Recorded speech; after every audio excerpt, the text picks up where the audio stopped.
The first thing that makes these new details feel different is the timing. At this stage of the season, most shows are clear about what kind of ending they are building toward. Power Book 4. Force is doing the opposite.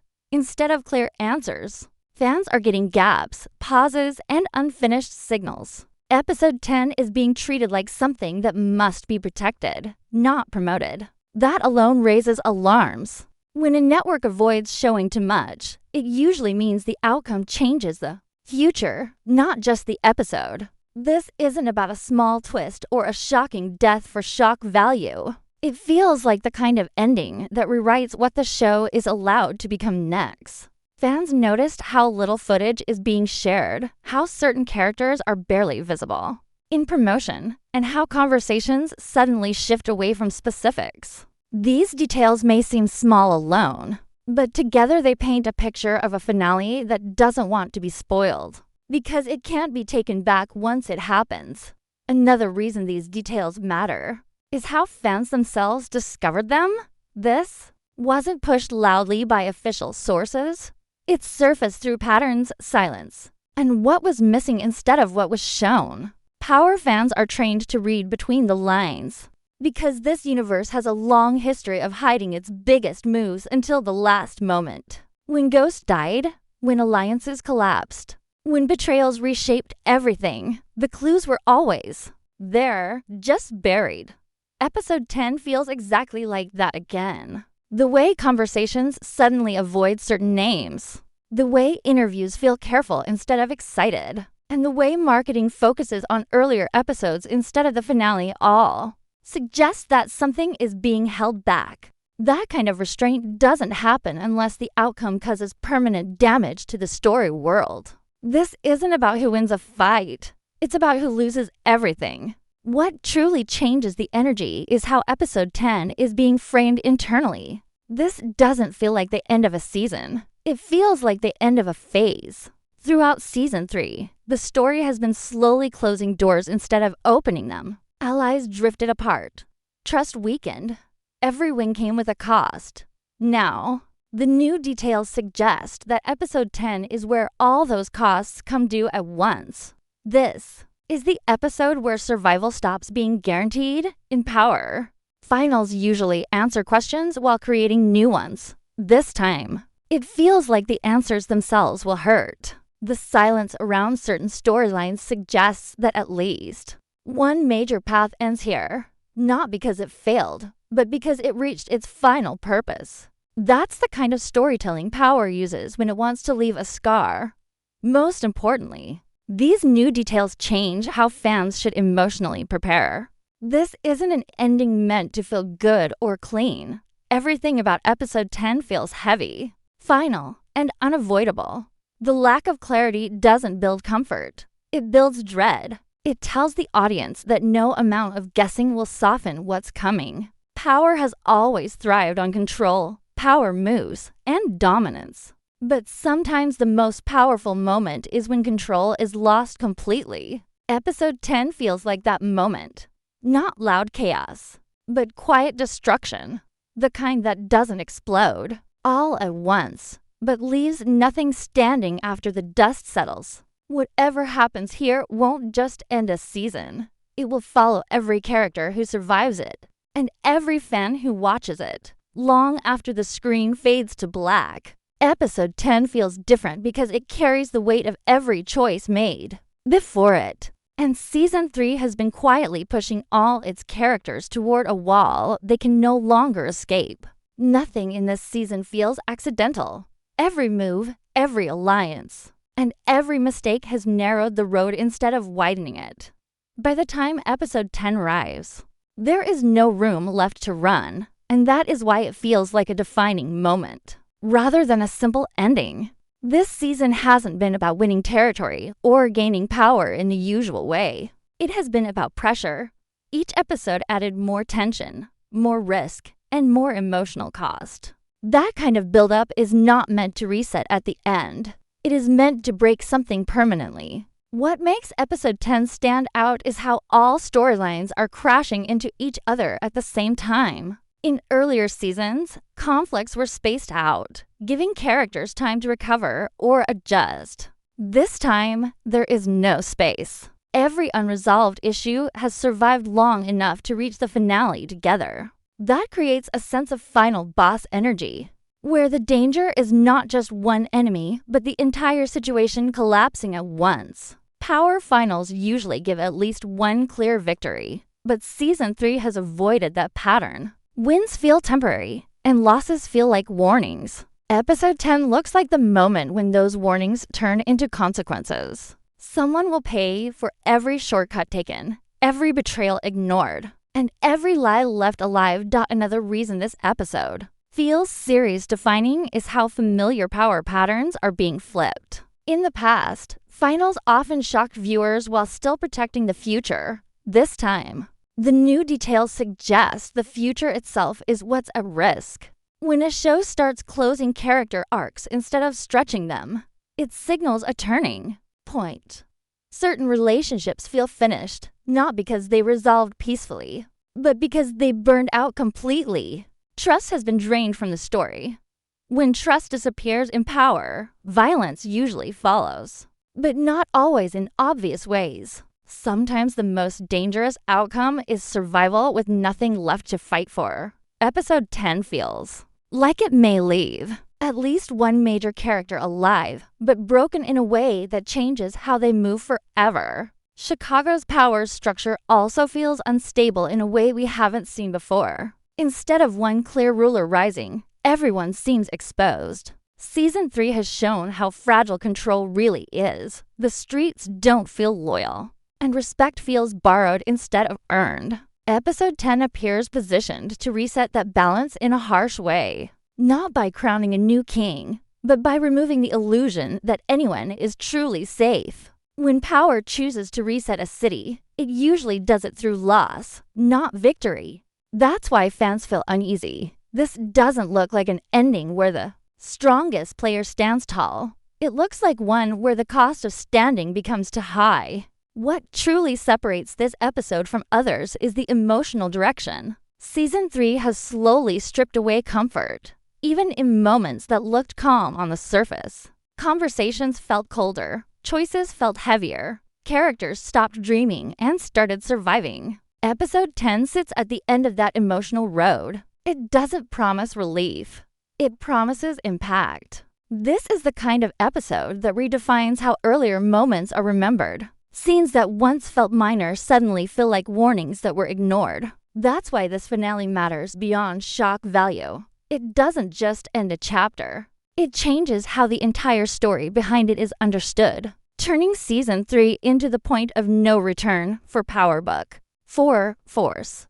The paths of the main characters. In Season 3, all feel like they are narrowing toward outcomes that cannot be avoided anymore. Every major figure has been making choices that feel rushed, emotional, or desperate. And Episode 10 is positioned as the moment when those choices finally collect their prize. This is not a story where everyone gets a second chance. Power has never worked that way. When characters keep moving forward without fixing what's broken behind them, the ending usually arrives fast and without mercy. That is exactly the energy surrounding Episode 10, where every character's journey feels like it is reaching its final shape. Tommy's position is the clearest sign that something heavy is coming. Throughout Season 3, he has been reacting instead of controlling. For someone who built his identity on dominance and strategy, that loss of control is dangerous. Every move he makes now feels like it comes with fewer options and higher risk. Episode 10 doesn't look like a moment where Tommy outsmarts everyone and walks away clean. It feels like a moment where he is forced to choose what he is willing to lose. Power often puts its strongest characters in situations where survival costs them a piece of themselves. Tommy's arc feels like it's heading toward that kind of sacrifice, where winning no longer feels like victory. Diamond and Jennard's unresolved tension also points toward a breaking point rather than closure. Their story has never been about peace. It has always been about pride, old wounds, and unfinished business. Season 3 has shown how deep their divide really is. And episode 10 feels like the moment where that divide can no longer exist quietly. One way or another, something ends here. Not just a conflict, but a version of who they are allowed to be. Power rarely lets sibling rivalries fade away. They usually explode or collapse. The silence around how their story ends only makes it feel more final, as if the outcome is too damaging to tease openly. Then there are the younger characters, especially D-Mac, whose arc feels dangerously close to a point of no return. Season 3 has shown how fast innocence disappears in this world. Every step he takes deeper into the game pulls him further from safety and closer to consequences he may not be ready for. Episode 10 feels like the moment where that transformation becomes permanent. Myrea's position adds another layer of emotional risk.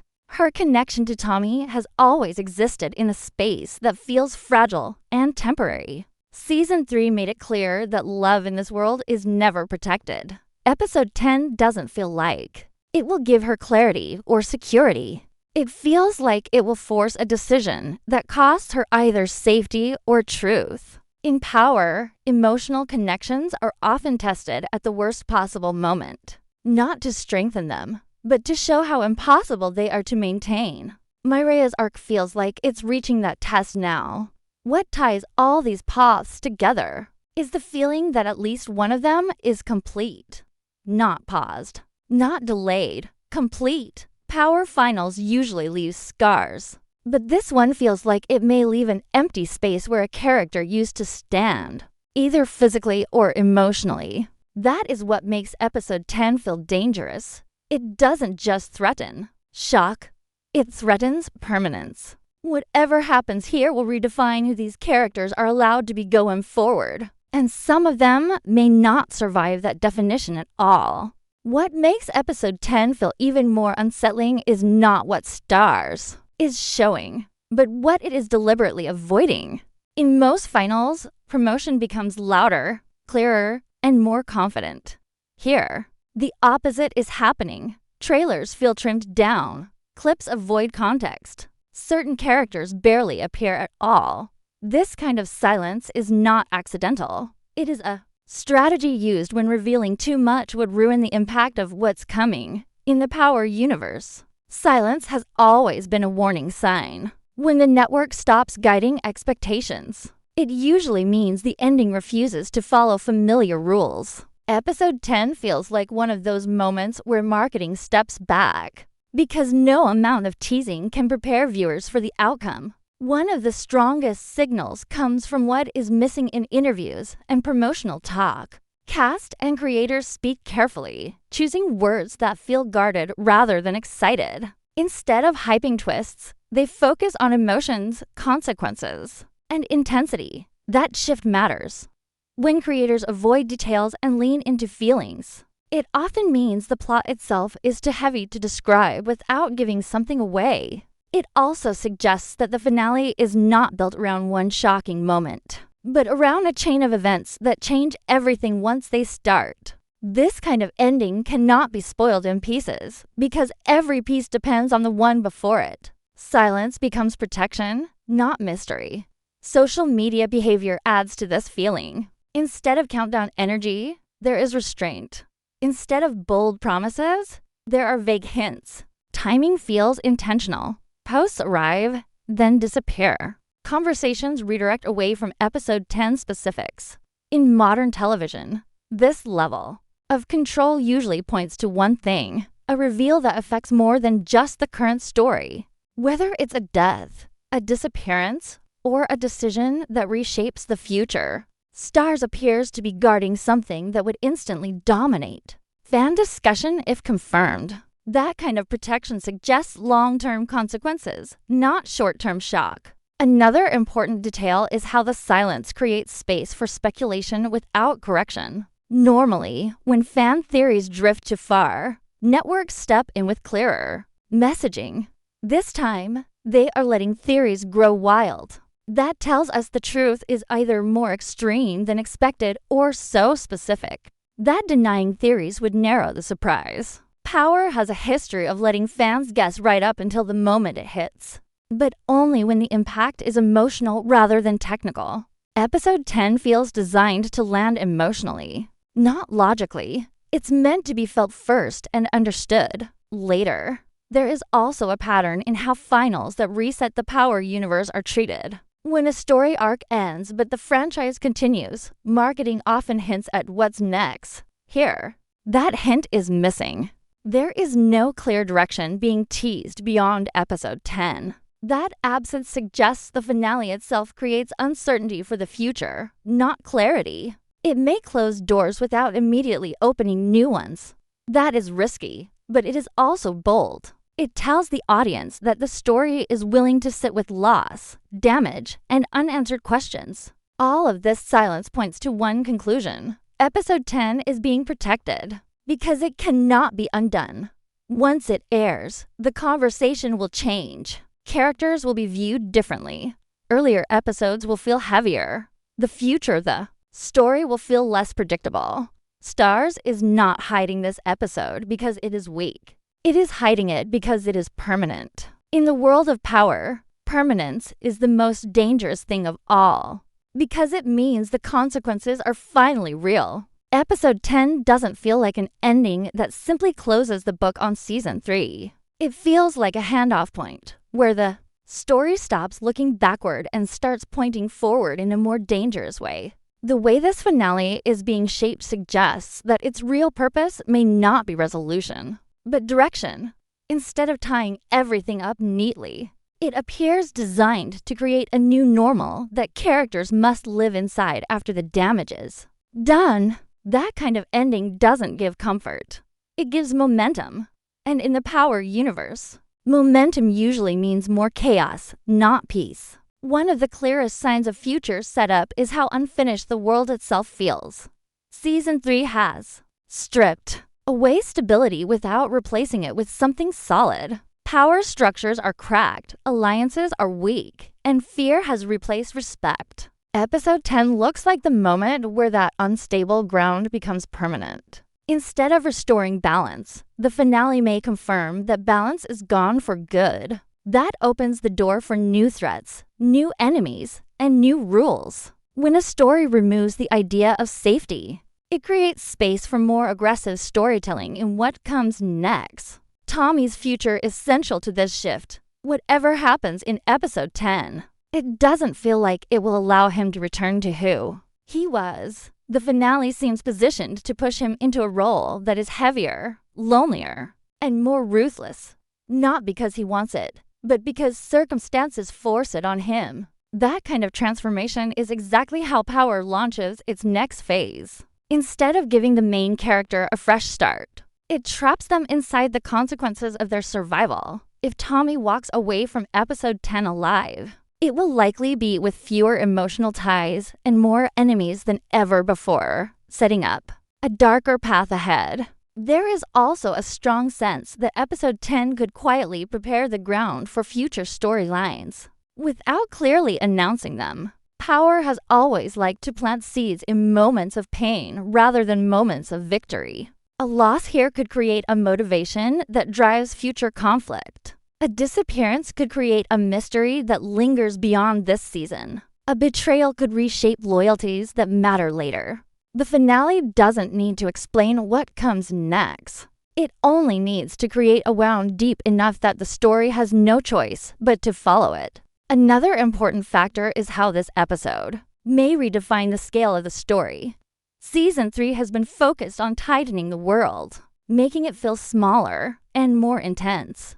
Episode 10 could reverse that by breaking boundaries. When a finale removes a key obstacle or changes the rules of engagement, it allows the next chapter to expand in unexpected ways. That expansion doesn't always mean more characters or locations. Sometimes it means deeper consequences and higher stakes. The feeling around episode 10 suggests that whatever follows will be less about building and more about surviving what has already been built. What makes this setup powerful is that it doesn't rely on hype. It relies on damage. By the time the episode ends, the audience should feel like something essential has been taken away. That loss becomes the engine for future stories. It forces characters to move differently, trust less, and react faster. In a universe like Power, that kind of shift is how long-running stories stay dangerous. Episode 10 doesn't just end Season 3. It sharpens the blade for whatever comes next, making it clear that the road forward will be darker, harder, and far less forgiving. By the time Episode 10 reaches its final moments, it feels clear that this ending is not designed to be processed quickly. It's the kind of finale that lingers, forcing viewers to sit with discomfort rather than excitement. Everything about how this episode has been framed points toward an outcome that fans are not emotionally ready for, even if they think they are. The story has been quietly training the audience to expect pain, but knowing it's coming doesn't make it easier to accept. This finale doesn't aim to shock for a few seconds. It aims to settle in and stay there. What makes this especially heavy is the sense that nothing can be fixed once it happens. Power has always played with the idea of second chances, but Episode 10 feels like it removes that safety net. Choices made here don't feel reversible. Words said can't be taken back. Actions land with full weight. That permanence changes how the entire episode feels from start to finish. Every moment carries tension because the audience understands that even small decisions could trigger irreversible damage. This isn't chaos for entertainment. It's consequence as storytelling. Another reason fans aren't ready is because this ending doesn't clearly label winners and losers. Instead, it blurs that line until survival itself feels questionable. Someone may walk away breathing, but emotionally empty. Someone else may lose everything without technically losing their life. Power has always been good at showing that survival can sometimes be the cruelest outcome. Episode 10 leans into that idea hard. It suggests that living through this moment may cost more than die.